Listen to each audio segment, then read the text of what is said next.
Olá, tudo bem?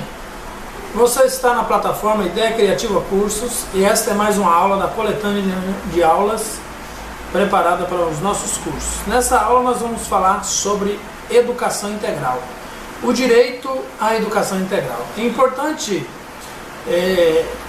citar que a educação integral é um processo educativo ainda em construção, que já tem sido debatido há muitos anos por muitos teóricos, conforme nós vamos ver nesta aula. Hoje nós temos um quadro educacional com aquilo que se pretende, o desejado, o ideal, e aquilo que de fato se tem. Nós temos o desejo, a vontade de ter alunos críticos, autônomos, solidários, capazes de intervir positivamente no mundo em que vivem, conscientes de seus desejos e capazes de executar planos para realizá-los. Esse é o que nós queremos. Mas o que nós temos? Alunos desmotivados, baixos índices de proficiência, mesmo recebendo formação predominante de aspectos conteudistas, conectados, mas que não vêm conexão com a escola, com comportamento muitas vezes agressivos, isso em relação aos alunos.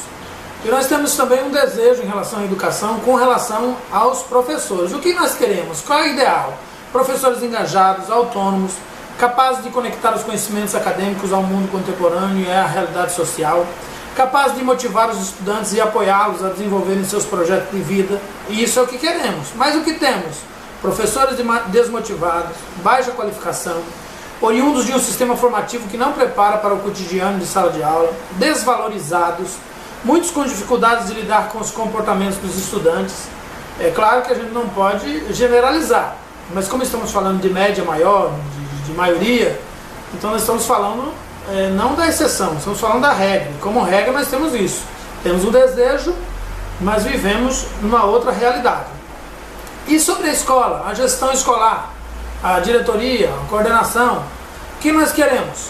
Democrática, valorizando a participação da comunidade escolar, capaz de mobilizar a comunidade para um projeto comum, capaz de desenvolver projetos pedagógicos que efetivamente respondam às necessidades locais e dos estudantes. Isso é o que queremos, é o que seria o ideal. E o que nós temos? A nossa realidade. Escola muitas vezes autoritária, sem conseguir mobilizar a comunidade escolar, especialmente os familiares dos estudantes. Escola excessivamente presa às ações burocráticas e administrativas, deixando o trabalho pedagógico em segundo plano. Volto a dizer que isso não é exceção, é a regra. Claro que algumas escolas se superam, alguns gestores se superam, como alguns professores, como nós temos alunos excelentes que não se enquadram nisso, mas a maioria se enquadra no que está sendo dito aqui. Existe um desejo e uma outra realidade. A educação integral não é uma nova modalidade, não é algo novo, é um novo paradigma, uma nova contradição, que muitos não concordam, mas que é extremamente necessário. É a concepção de uma educação que visa o desenvolvimento do indivíduo em seus diversos aspectos: intelectual, afetivo, físico, social e simbólico, que integra os diversos tempos, espaços e agentes, as crianças e os jovens, as famílias, as escolas, as comunidades, as organizações sociais, as empresas e os governos.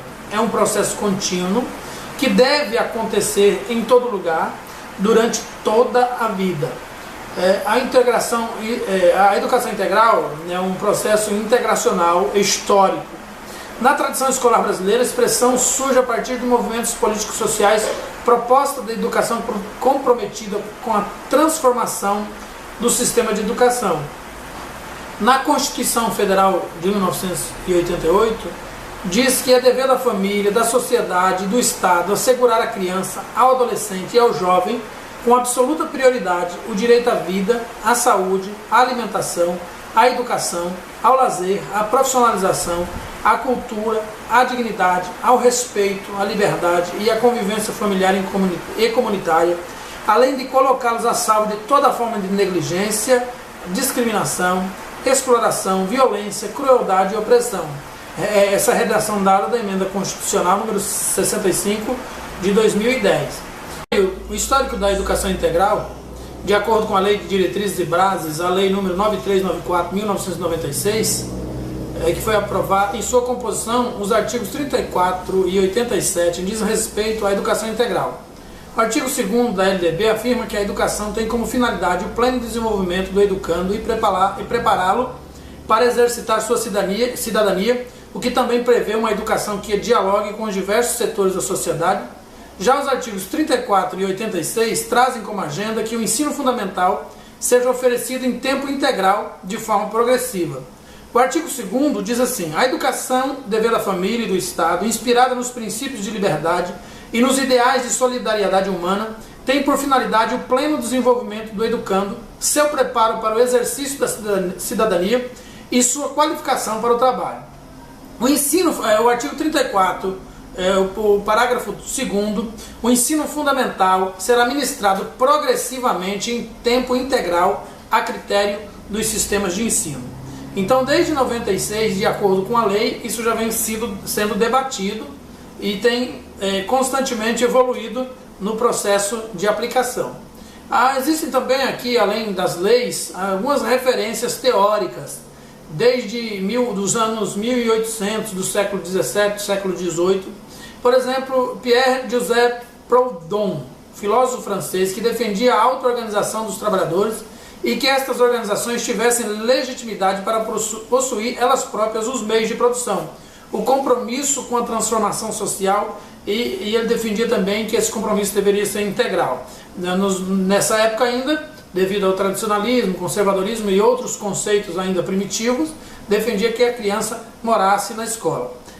Paul Robin, de 1837 a 1912, também no anarquismo, como Pierre-Joseph Proudhon, ele dizia assim, que esse professor francês, que dedicou a grande parte da sua vida à realização do seu projeto de educação integral com o orfanato de Prévost, Campus, na França, de 1880 a 1894, com um modelo de educação cuja preocupação central era o desenvolvimento pleno da criança. Ele acreditava que a curiosidade da criança poderia fazer com que ela buscasse conhecimento por si mesma. Então, desde aí do ano 1837, 1809, já se luta, já se teoriza a respeito da integração da educação integral. John Dewey, de 1859 a 1952, já do pragmatismo, é um filósofo estadunidense que defendia a democracia e a liberdade de pensamento como instrumento para a formação emocional e intelectual das crianças, e inspirou teorias como o construtivismo e as bases teóricas dos parâmetros curriculares nacionais. Freinet também, em 1896, a Celestine Freinet, em 1966 também, aí do anarquismo, é um pedagogo francês que defendia a proposta de ensino baseada na maneira de pensar da criança e de como ela constrói o conhecimento. Para ele aprender, deveria passar pela experiência de vida, e só seria possível pela ação, e o professor atuaria na mediação do trabalho do aluno e da sua realidade. Desenvolveu atividade como as aulas de passeio e os jornais de classe. Também defendia a educação integral. E aqui no Brasil, Anísio Teixeira, nascido em 1990 e que viveu até 1971, já partindo aí do princípio da Escola Nova, é um intelectual, educador e escritor brasileiro, personagem central na história da educação no Brasil, que nas décadas de 20 e 30 difundiu os pressupostos do movimento da Escola Nova, que tinha como princípio a ênfase no desenvolvimento do intelecto e na capacidade de julgamento, em preferência à memorização. Fundador da Escola Parque, em Salvador, 1950, instituição que posteriormente inspiraria o modelo do CIESP, criado por Darcy Ribeiro nos anos 80. Aí tivemos, então, dentro da Escola Nova, o movimento de renovação do ensino, com início na Europa, na América do Norte, que surgiu no Brasil em 1882, pelas mãos de Rui Barbosa, e aí depois o movimento Escola Novista, 1882, meados do século XX, no Brasil. Exerceu grande influência nas mudanças promovidas no ensino nas décadas de 20 e 30, quando o país passava por uma série de transformações sociais e políticas, aí, na época varguista e na época das promulgações dos primeiros direitos trabalhistas e também da participação do Estado nas questões sociais, entre elas a educação e tantas outras. Ela ganhou impulso em 1932 com o Manifesto dos Pioneiros de 32, com a defesa da universalização da escola pública, laica e gratuita. Então você pode ver que o serviço social está atrelado à educação. Assim como ela começou a se manifestar, o serviço social já estava lá também, exercendo o seu papel. aí uma citação que diz assim: só existirá a democracia no Brasil no dia em que se montar no país a máquina que prepara as democracias. Essa máquina é uma escola pública. Isso é uma citação do Manifesto dos Pioneiros de 1932.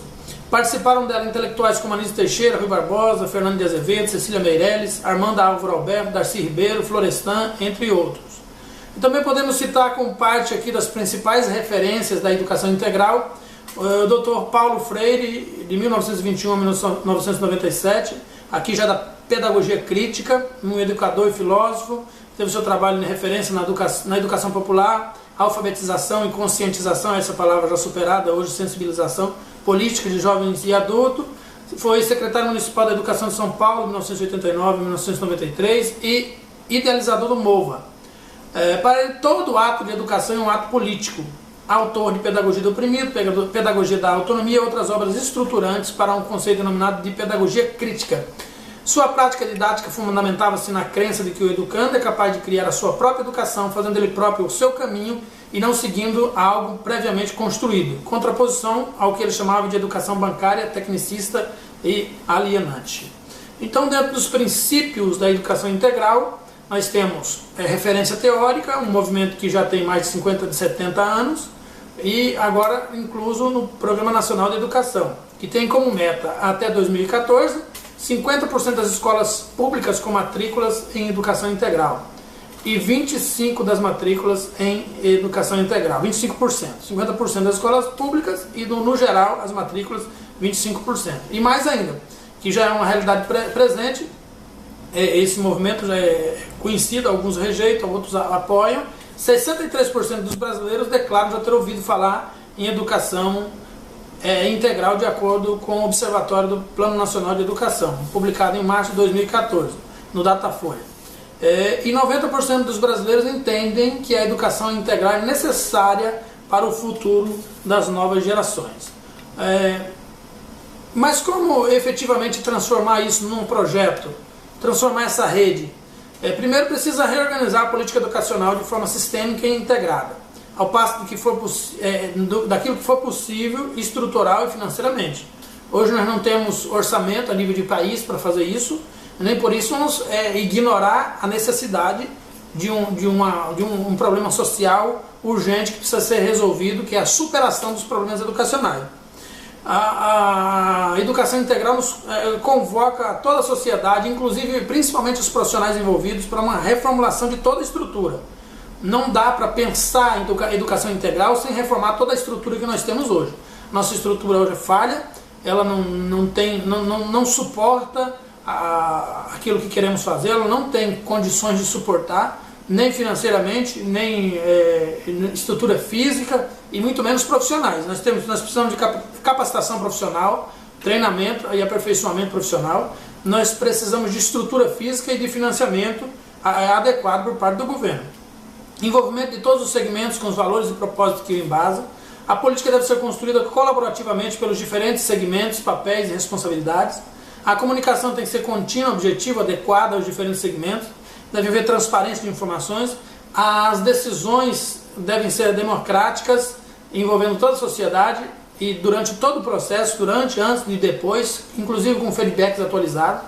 As escolas precisam ser responsáveis por pactuar as políticas com a comunidade, ou seja, a territorialização precisa ficar bem claro nesse processo. Os territórios têm inúmeras oportunidades educativas, histórias, saberes, cultura, e isso precisa ser aproveitado dentro do processo de educação integral. Não se fala aqui de uma educação integral onde o aluno vai para dentro da sala de aula e vai ficar olhando para o quadro o dia inteiro. Nós estamos falando de laboratório, experiência com horta, experiência com meio ambiente, experiência com a parte digital, com oficinas de engenharia, oficinas mecânicas, já de profissionalização do início, de descoberta da vocação profissional. Então é um projeto muito amplo. Há uma diversidade de oportunidades para aprendizagem além do ambiente escolar. A articulação das oportunidades educativas deve ser programática, intencionalidade de desenvolvimento integral e, portanto, políticas públicas devem ser integradas ou formuladas. Aí haverá a necessidade também de criação de escolas específicas para a profissionalização, já é parte de um outro processo de escolas profissionalizantes por parte do envolvimento direto do governo. O fortalecimento do tecido associativo entre pessoas e instituições, Os tempos de aí pressupõem articulação, escola, território, educação infantil, educação de ensino fundamental, ensino médio, agricultura, a educação no campo, educação profissionalizante, esse vínculo entre a educação e as associações do local, relacionada, por exemplo, ao apiário, o aluno que quer fazer a educação integral continuada lá, relacionado a oficinas mecânicas, associações de produtores de agricultura familiar, de produção na agricultura familiar, associação de criadores de gado, enfim, é um segmento que se forma uma grande estrutura. Então, é possível fazer, porque em muitos países já se fazem. Então, temos que fazer aqui e fazer melhor. Com isso também é necessária a criação de condições para todos os espaços educativos articulados à política de educação integral, com aspectos centrais como alimentação, cuidados pessoais, transportes, recursos humanos, infraestrutura escolar e urbana, desenvolvimento integral. Ou seja, há de se envolver toda a sociedade, toda a cidade, todas as associações, as famílias e as empresas. O acesso à cidade é direito inalienável na educação integral, mobilidade como eixo fundamental. De acordo com a faixa etária, criar acessibilidade. É um quadro de funcionários que deve atender às demandas, isso no caso da educação infantil. Os espaços das escolas devem ser abertos, livre circulação de toda a comunidade. Isso é uma questão que já leva para a questão de segurança também. E não está sendo cumprido no Brasil hoje. As escolas brasileiras hoje elas são mais como um presídio, com guarda na porta, obrigatoriedade de entrada com uniforme. Parece mais um presídio do que uma escola democrática. Ou seja, em função da perda de controle por falta de segurança, falta de formação democrática, falta de prevenção ao roubo, à violência, ao vandalismo, criou-se uma muralha em volta da escola, afastando ela da comunidade, tornando um ambiente privado. A escola tem que ser pública, ela tem que ser aberta e acessível. Já é ultrapassado questões como uniforme, como muralha, como guarda de portão, essas coisas todas. Deve sim haver segurança, mas não que tire a liberdade da escola. A gestão integrada desses programas, de diferentes secretarias de governo, por exemplo, como secretaria, meio ambiente, agricultura, profissionalização, assistência social, tudo deve estar envolvido nessa gestão intersetorial da educação integral. O trabalho em rede, um trabalho em rede capaz de desenvolver o planejamento, o monitoramento, a avaliação do programa, inclusive no financiamento. É necessário que se tenha uma integração de serviços e atores locais, redes bem complexas com vista ao desenvolvimento integral das pessoas, não apenas aquelas que estão estudando, mas uma cooperação mútua. A escola tem que se tornar uma fonte geradora também de emprego e de outras oportunidades no que diz respeito a essa construção dessa estrutura com as associações e com as empresas do município. Mecanismo permanente de participação da sociedade com o objetivo de validação e legitimação das ações do programa. O programa deve envolver diversos setores da sociedade, tais como universidade, iniciativa privada, coletivos, movimentos sociais, empresas, enfim, no geral. É um projeto amplo e ainda um sonho a ser realizado, mas que é possível fazer. Em relação à gestão da escola, os processos de tomada de decisão devem ser participativos e transparentes. A participação da família deve ser ativa e da comunidade também. O processo educativo precisa ser centrado no estudante, não no professor, nem na coordenação, nem no político, nem no gestor da escola ou no gestor do município. O aluno precisa ser o centro. Deve-se haver uma integração com o território, de acordo com aquilo que já vem sendo discutido nas teorias educacionais, o conhecimento do aluno, o saber do aluno, aquilo que é chamado de conhecimento prévio. Deve-se aproveitar a cultura local e transformar isso em ciência, não apenas como senso comum, mas parte do senso comum. O senso comum não é ciência, empirismo não é ciência, mas pode-se transformar o empirismo em ciência, sim, uma vez conformado, comprovado e reaplicado, transformar esse conhecimento prévio em conhecimento científico, em conhecimento formal. Aproveitar as oportunidades educativas diversificadas e integradas aos currículos, novos tempos, novos espaços, novos modos e novos saberes. É necessário superação da lógica de turno e contraturno. Educação integral não é turno e contraturno, é educação de manhã e educação à tarde. Ou seja, uma contextualização que precisa ser pertinente para gerar a autonomia da escola. Diferenças integradas na perspectiva da garantia da equidade e do respeito aos direitos humanos. É necessário também, dentro da questão aí do currículo transversal, articulação intersetorial e participativa na perspectiva da aprendizagem. Valorizar o conhecimento do educando e das comunidades locais. Isso é o currículo transversal, é aquilo que não está no currículo, mas que se aproveita no currículo, que é útil e que constrói conhecimento, respeita a cultura. Relevância das oportunidades educativas na perspectiva dos valores sociais e das habilidades e competências. Participação ativa na sociedade contemporânea. Ou seja, os elementos curriculares, área de conhecimento, organização da escola, agentes envolvidos, práticas pedagógicas e formas de avaliação, tudo isso deve incluir o currículo transversal. Ou seja, ele tem de se fazer uma mescla, sem negar os conceitos educacionais, mas também sem negar o direito ao currículo transversal. E em relação à rede de educadores, precisa também de um desenvolvimento integral da rede. A rede precisa ser diversificada, precisa ser interprofissional, os agentes educativos precisam estar envolvidos não só com a escola, mas com a comunidade. A necessidade do reconhecimento e incorporação dos saberes comunitários ao currículo escolar, incorporando novas formas e novas linguagens. Os professores têm que agir como articuladores entre os saberes acadêmicos e os comunitários, aquilo que eu disse antes, transformar o senso comum em ciência. É necessário desse conhecimento, dessa capacidade, dessa habilidade técnica. Educadores precisam trabalhar em rede, ancorado pelo projeto político-pedagógico da escola, considerando todos os profissionais da escola como parte da rede de educadores. A pessoa que faz a merenda, a pessoa que cuida da parte da limpeza, a coordenação, enfim, é uma rede de educadores. A necessidade de profissional responsável por operar a articulação escola-território. E aqui entra o assistente social, que vai trabalhar o território e vai trabalhar a escola. É imprescindível que a escola, para que ela possa ter educação integral, é imprescindível que primeiro ela tenha o assistente social. Sem assistente social na escola, não é possível desenvolver a educação integral. Não é possível. Aí aparece também a necessidade da formação continuada de todos os envolvidos no processo. Todos os agentes envolvidos no programa devem ter acesso a oportunidades formativas, áreas diferentes, integralidade do desenvolvimento. A formação deve ser contínua e em serviço, enquanto trabalho, considerando os espaços de planejamento coletivo. Aspectos pedagógicos de gestão de forma independente, interdependente. O processo de avaliação e monitoramento deve ser parte do processo formativo durante toda a formação, toda a estruturação da escola integral, da educação integral.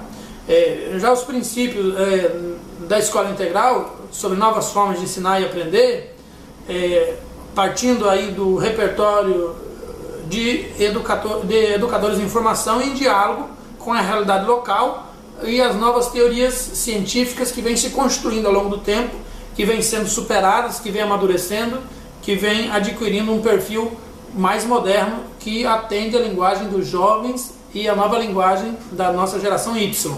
É isso que precisa ser levado em conta também. Dentro da questão da formação continuada, aparece, por fim, a avaliação e o monitoramento da educação integral. A avaliação é processo formativo. Avaliar a educação integral significa qualidade dos processos de ensino-aprendizagem, como também da gestão de programa, da escola e da formação dos educadores. Então é um todo. Hoje tem o IDEB, que avalia apenas praticamente o aluno. É claro que indiretamente também está avaliando o professor, mas para que a educação integral funcione de fato, há necessidade de um exame de proeficiência por parte dos professores. Nunca foi ainda pensado isso e o governo não quer fazer porque não quer assumir a responsabilidade de que os professores tenham seus salários melhorados. E aí abre todo um debate em torno da meritocracia e tal, mas enfim, não é isso que está em questão. A qualidade do ensino depende da qualidade profissional do técnico envolvido. Se o professor é o técnico em educação, ele precisa ser examinado, a sua proeficiência, a sua capacidade, a sua habilidade, para que assim também seja valorizado. Não é possível valorizar um profissional cuja proeficiência não pode ser medida. Isso é uma coisa muito óbvia. Contemplar os diferentes aspectos do desenvolvimento integral do estudante é parte do processo de avaliação e monitoramento também da educação integral. É necessário considerar tanto os processos quanto os resultados, diagnóstica contínua e processual, integrante do currículo escolar e dos mecanismos de gestão de programa. Todo o aspecto, todo o quadro educativo no sentido de formação, de avaliação e de monitoramento precisa ser desmembrado e estruturado numa nova maneira de pensar, de acordo com uma nova teoria, uma nova perspectiva moderna, inclusiva e que atenda os requisitos tanto dos novos projetos, das novas demandas. Precisa se romper com aquilo que já se desgastou e não se chegou a lugar algum. É necessário construir novas estruturas para que a partir dessas novas estruturas se alcance novos objetivos. Não é possível alcançar novos resultados fazendo a mesma coisa. Já está provado, isso é algo muito simples, trivial, mas que precisa ser repetido. A avaliação da aprendizagem deve servir para a revisão dos métodos, as estratégias e abordagens utilizadas pelo professor. Está a serviço da formação do educando e não o inverso. É necessário entender que a avaliação não é para saber se o aluno é ruim ou não. Criou-se esse costume, se o aluno vai bem ou não, se o aluno conhece ou não. Sim, a avaliação é mais para o professor do que para o aluno. É para o professor entender o que ele não conseguiu ainda ensinar dentro do seu projeto educacional, o que ele não conseguiu despertar ainda no aluno o conhecimento de determinada área, para daí tomar um feedback e retomar. Infelizmente, esse objetivo da avaliação se perdeu há muito tempo e precisa urgentemente ser resgatado. No Brasil nós temos alguns programas de educação integral já em andamento. Por exemplo, o programa Mais Educação, criado em 2007, que teve abrangência nacional, uma portaria interministerial de número 17 de 2017, que trabalha a ampliação da jornada escolar e a reorganização curricular. O processo pedagógico que conecta áreas do saber à cidadania, ao meio ambiente, direitos humanos, cultura, arte, saúde e educação econômica. Considerado uma agenda indutora de uma política de educação integral no país, que aumentou a oferta educativa nas escolas públicas por meio de atividades optativas que foram agrupadas em macrocampos: acompanhamento pedagógico, comunicação, uso de mídias, cultura digital e tecnológica. Presente já em 60 mil escolas, atendendo 4,4 milhões de crianças e jovens com matrículas em tempo integral. Já está em andamento. 65%, de acordo com essas informações, a agenda indutora da educação integral nos municípios. Em 2008 era 54 municípios, em 2013 já são 4.836 municípios. 65% deles não pensavam ações de educação integral antes do Mais Educação. 84,5% dos territórios onde a implementação do programa gerou uma nova demanda e influenciou o atendimento voltado para a integralidade dos indivíduos. E 87,6% dos estados e municípios afirmam ter incluído as diretrizes do Mais Educação no seu planejamento de gestão. O caso não saiu do papel, mas pelo menos foi para o papel, né? São informações aí do TEA, da UFMG de 2014. Outro programa é o Programa Escola Integrada, foi criado em 2006 em Belo Horizonte. Tem como objetivo fortalecer a relação entre escola e comunidade, jornada educativa dos estudantes de 9 horas diárias e integração do currículo a novas atividades pedagógicas em diálogo com formação pessoal, arte, esporte, cultura e lazer. Parques, centros culturais e outros aspectos comunitários recebem os estudantes em parcerias efetivamente colaborativas. Teve a participação do poder público articulado, integrando diferentes secretarias. Cada escola teve acesso a um cardápio de oficinas e o professor comunitário, por unidade, media aí a relação dos estudantes e o corpo docente com as novas práticas. A escola operou o seu orçamento e planejamento pedagógico para o programa de forma autônoma. Foi intensa a participação das universidades na região, tanto na concepção quanto na execução da proposta. Isso foi interessante, até porque as faculdades têm aí muitos alunos de pedagogia precisando de estágio e tal, então há essa integração. Também temos aí como exemplo o Centro de Ensino Experimental Ginásio Pernambucano, o CEGP, que foi criado no ano 2000, em Pernambuco, e agora já com expansão para vários estados do país. Nos anos 2000, houve um processo de revitalização da segunda escola mais antiga em atividade no país, o Ginásio Pernambucano. Em 2004, essa passou a funcionar como Centro de Ensino Experimental.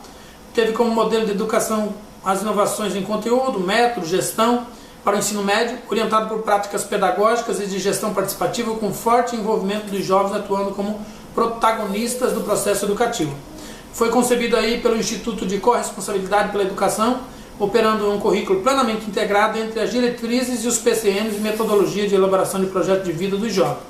Atualmente, na região, cerca de 160 escolas operam nesse formato desde 2008. A proposta foi expandida para outras escolas no Ceará, Piauí, Sergipe, São Paulo e Goiás, e nas cidades do Rio de Janeiro, Fortaleza, Sobral e Recife. Temos também como exemplo os Centros Educacionais Unificados, os CELS, com origem no ano de 2000, área de abrangência no estado de São Paulo, na cidade de São Paulo, que diga.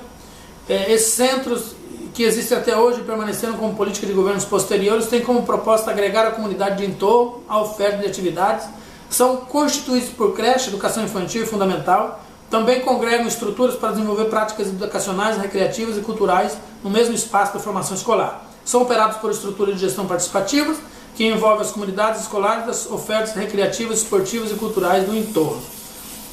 Temos também como exemplo a Escola Nova Iguaçu, do ano de 2006 a 2010.